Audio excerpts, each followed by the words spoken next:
हाँ मैं कोटा जिला से ब्लॉक सुल्तानपुर। अभी मैं सुल्तानपुर ब्लॉक देखती हूँ और एकल नारी शक्ति संगठन में संगठन कार्यकर्ता और मैं इसमें 2004 से जुड़ी हुई हूँ। देवी सिकर जिला से ब्लॉक खंडेला है और मैं 10 में हूँ। मेरा सभी को नमस्ते। मेरा नाम महेश्वरी है। मेरे गांव का नाम नक्सौदा है। पंचायत भी मेरी नक्सौदा है और जिला धौलपुर है। मैं सरमुद्रा ब्लॉक पर काम कर रही हूँ। अभी नई कार्यकर्ता हूँ। आज के पीरियड में मैं मीटिंग लेने आई हूँ। मेरा नाम प्रेमवती है। मैं धौलपुर जिला से हूँ और मैं कार्यकर्ता कमते 4-5 साल हो गए जब से काम कर रही हूँ एकल नारी शक्ति संगठन में, और मैं बाड़ी ब्लॉक संभालती हूँ। नाम पिंकी है, गंगापुर ब्लॉक से हूँ। 6 महीने से कार्यकर्ता के रूप में काम कर रही हूँ, 1.5 साल से सदस्य हूँ। सभी को मेरा नमस्ते। मेरा नाम कैलाशी देवी है। ज़िला मेरा करौली है, ब्लॉक मेरा सपोर्टरा है, गांव मेरा मामचारी है। मैं एकल नारी शक्ति संगठन से 2019 से जुड़ी हुई हूँ और राज्य स्तर पर भी सदस्य। मेरा नाम फूलवती है। मैं भरतपुर जिला से हूँ, ज्ञान ब्लॉक करती हूँ और सभी कामों पे करती हूँ कि अभी एकल नारी शक्ति संगठन में भी कर रही हूँ और एक मतलब शादी भी कराती हूँ मेरी से सबके भी पूरे काम पे जो ये मेरी जानकारी मिली है तो संगठन से मिली है जहाँ मैं अंतर के वो काम कर रही हूँ। मेरा नाम मुन्नी है, इंदौर तहसील जिला करौली एकल नारी शक्ति संगठन में काम कर रही हूँ। मैं जूने जिले से, मेरा नाम राधा है। मैं जिला जूने से हूँ। मैं 2023 से काम कर रही हूँ। जी बताइए, जो ये जो नारी निकेतन एकल नारी का जो योजना जो सरकार ने दे रखी है और ताकि इससे जो महिलाएं, जो एकल महिला हैं, जो पीड़ित है, जो किसी भी अत्याचार की जो शिकार जो महिलाएं हैं, उनके लिए जो एक प्लेटफॉर्म जो राज्य सरकार द्वारा बनाया गया उसमें आप लगातार काम कर रहे हो। तो आप ये बताइए कि जो एकल जो नारी होती है, जैसे किसी महिला का ने पति ने छोड़ दिया उसको और उसके बच्चा भी पैदा हो गया, अब उसको वो नहीं संभाल रहा, ऐसी महिलाओं को जोड़ने के लिए और उनके लिए क्या क्या योजनाएं सरकार द्वारा दी जा रही है, सर बताइए। अभी वर्तमान में जो सामाजिक न्याय अधिकारिता विभाग है वो एकल महिलाओं को 4-5 योजना से जोड़ रही है। जैसे पेंशन योजना है, तो सबसे पहले तो जो एकल महिला है जिसके पति ने छोड़ दिया या पति को वो छोड़ी है, ऐसी एकल महिलाएं जिसमें विधवा है, परित्यक्ता है, तलाकशुदा महिलाएं या जिसने आजीवन शादी ही नहीं करी, उम्र दराज महिला है, तो ऐसी महिलाओं को हम 20 रुपये की रसीद काट के और संगठन से जोड़ते हैं। और जोड़ने के बाद जितनी भी सरकारी योजनाएं हैं तो उनका लाभ दिलाने के लिए फिर उनको सबसे पहले पेंशन से जोड़ते हैं।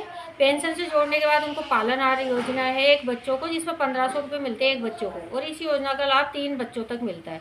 तो पालन आहार योजना से जोड़ते हैं। तो ये तो सरकारी हो गई। और फिर जो भी जैसे खाद्य सुरक्षा है, नरेगा है, जितनी भी सरकारी स्कीम है तो उसका लाभ दिलाने का प्रयास पूरा करते हैं। दूसरा, जैसे घर संपत्ति में उनको अधिकार नहीं देते एकल महिलाओं को, तो वो दिलाने का भी हमारा काम है। तीसरा, क्योंकि रूढ़िवादिता एकल महिलाओं को समाज में समाज के किनारे पे रखा जाता है और उनको इतनी रीति रिवाजों को थोपा जाता है, तो फिर उसके लिए भी हम लगातार 22 साल से प्रयास कर रहे हैं। आज तो टाइम बहुत बदल गया है। आज तो सब महिलाएं घरों से बाहर निकलती है, रंगीन कपड़े पहनती है। तो इसके लिए भी हमने 2016 में एक बहना दोज का कार्यक्रम शुरू किया था। और बहुत सारी विधवा महिलाओं की धारणा थी कि विधवा होने के बाद वो चुंदड़ी नहीं पहनती थी, क्योंकि समाज के डर से और पितृसत्ता जो बनी हुई है समाज में, उसके डर से उनके ये बना हुआ था कि हम चुंदड़ी पहनेंगे तो लोग हमारे बारे में क्या कहेंगे। लेकिन हमने वो ड्रेस की जो कोड रखा वो चुंदड़ी का ही रखा। तो ड्रेस कोड उनका चुंदड़ी है और वो हम नवंबर में जैसे भाई दूज निकलती है उसके बाद बहना दूज मनाते हैं। तो रूढ़िवादिता को समाप्त करने के लिए वो सब चुंदड़ी में आती है वो महिलाएं और एक बड़ा प्रोग्राम करती है उसमें, और वो रूढ़िवादिता को समाप्त करने के लिए चालू किया हमने। से सिर्फ ये पूछ रहा हूँ कि जो एकल नारी है उसके लिए जैसे पेंशन योजना, खाद्य सुरक्षा से जोड़ना और उसमें जो पालनहार योजना में उसके एक बच्चे को 1500 रुपये मिलना, क्या ये मिलता है? बिल्कुल, सब एकल महिलाएं जो संगठन से जुड़ी है, आज हमारे पास पूरे राजस्थान में 1 लाख से ऊपर सदस्य है और अधिकतर महिलाओं को उनको पेंशन भी मिल रही है और उनके बच्चों को पालनहार भी मिल रही है। ऐसी महिलाएं आपसे संपर्क कैसे करें और संपर्क करने के लिए उनके को क्या क्या दस्तावेज चाहिए? अगर कोई दस्तावेज जैसे तलाक है नहीं है उसके पास, या फिर पति ने छोड़ दिया, या फिर पति मर गया, उसके पास अगर मृत्यु प्रमाण पत्र नहीं है, क्योंकि महिला को ना तो ससुराल वाले देते ना कुछ देते, और समाज और भय के डर के मारे वो महिला किसी से बोल भी नहीं सकते। ऐसी महिलाओं के लिए क्या क्या दस्तावेज, कम से कम दस्तावेज, जिससे कि वो आपकी इन योजनाओं का फ़ायदा ले सके, बताइए। जैसे विधवा महिला है तो उसका तो मृत्यु प्रमाण पत्र लग के पेंशन चालू हो जाती है। जब उसकी पेंशन चालू होती है तो पालनहार उसका उसके पीपीओ नंबर से चालू हो जाता है, बच्चों के आधार बन जाते हैं।